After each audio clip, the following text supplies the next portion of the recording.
I'm going to show you guys my inspiration about the Mongolese outfit. And for everyone that keep on asking me about the skirt, I actually bought the skirt. It doesn't have the split, but I actually DIY the split and add the pom-pom to the skirt, and that's how I made the skirt. And now I'm just using the old same shirt that I used for just tuck into the skirt. And now I'm using the same shade and use it for the neck because it was supposed to really go to the neck.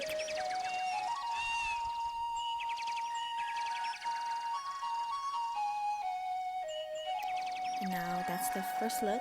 And now I'm using a shade. I actually bought this shade from eBay about like 3 years ago, I know for sure. And I couldn't find it anymore or find something similar to it, but that's where I bought it from eBay.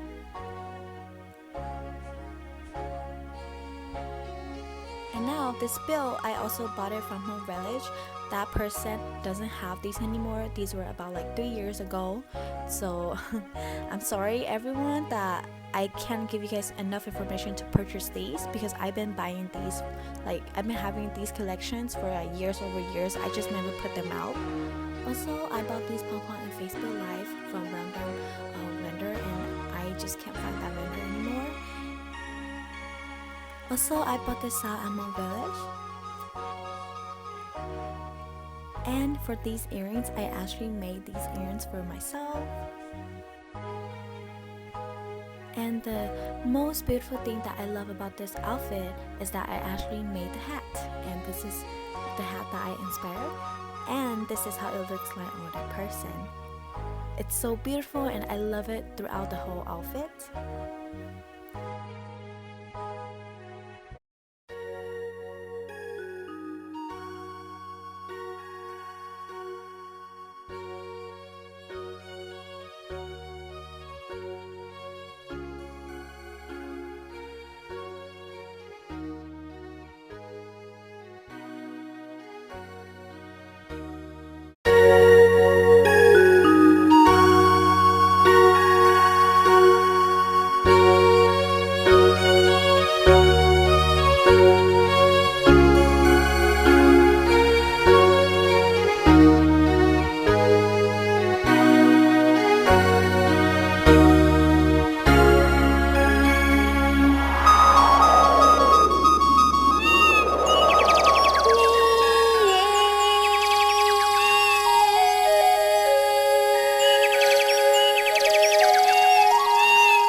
Chỉ tia nê xuân xe